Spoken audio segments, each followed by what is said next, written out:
Qazla bağlı digər videonu isə 2 il öncə çəkmişdim. Zaqatalada o zamanlar qaz gedərdi, yəni illər öncədə. Sonra qaz gələndə saatlarla boş hava gəlirdi və bunu göstərmək üçün videonu çəkmişdim. Amma sonra da elə hallar olmadı. Hər şey normal keçdi, amma videonu saxladım. Çünki bu video məndə belə bir xatırlatma yaratdı ki, Azərbaycanda cəmiyyət elə bu boş qaz yanan kimidir. Danışan çoxdur, takka-turuk gəlir, hay-haray gəlir, yumruq gəlir, gürültü gəlir, nağara, zurna çalınır.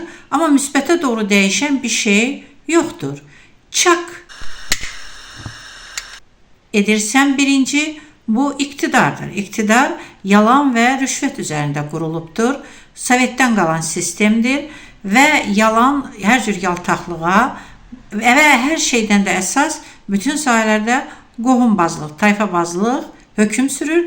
İnsanlar bacarıqlarına və savadlarına görə yox, başqa məziyyətlərinə görə irəliyə çəkilir və bu sistem dəyişməsə insanlar dəyişməklə işini dəyişməyəcək. Siz özünüz də görürsünüz ki, prezident vaxt-vaxt məmurları da dəyişir, icra başçılarında, digərlərində, amma müsbətə doğru heç nə dəyişmir. Müsbətə doğru dəyişməyəndə hər şey arxaya gedər.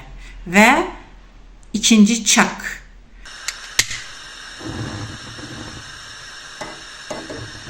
Bu müxalifətdir. Müxalifət isə 92-ci ildən başlayaraq quruq-quruq oynayır. Orada da xətir hörmətdir və hər kəsin öz çətiri var.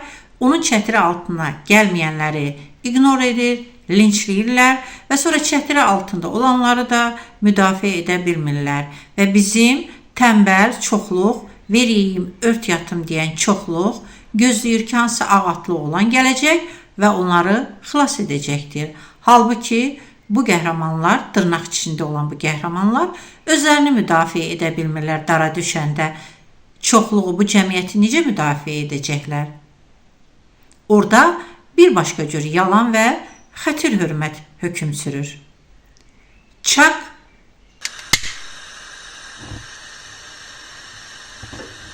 Üçüncü çak.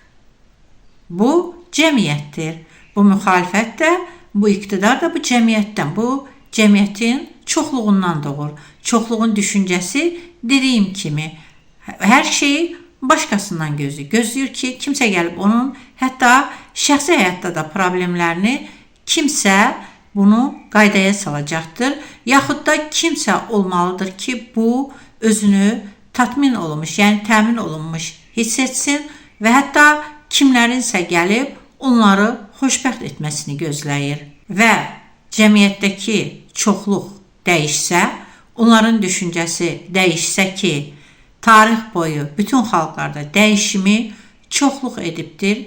Çoxluğun düşüncəsi dəyişəndə meydanlara çıxıb, yaxud seçkilərə çıxıb və öz səs verdiyi insanı hakimiyyətə gətirməklə, ondan hesab sormaqla, onu sorğulamaqla sistemi dəyişə bilər.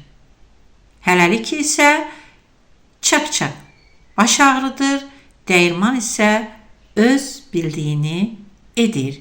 Yəni, bu cəmiyyətdə çoxluq hər bir sahədə sadəcə üfürə durubdur.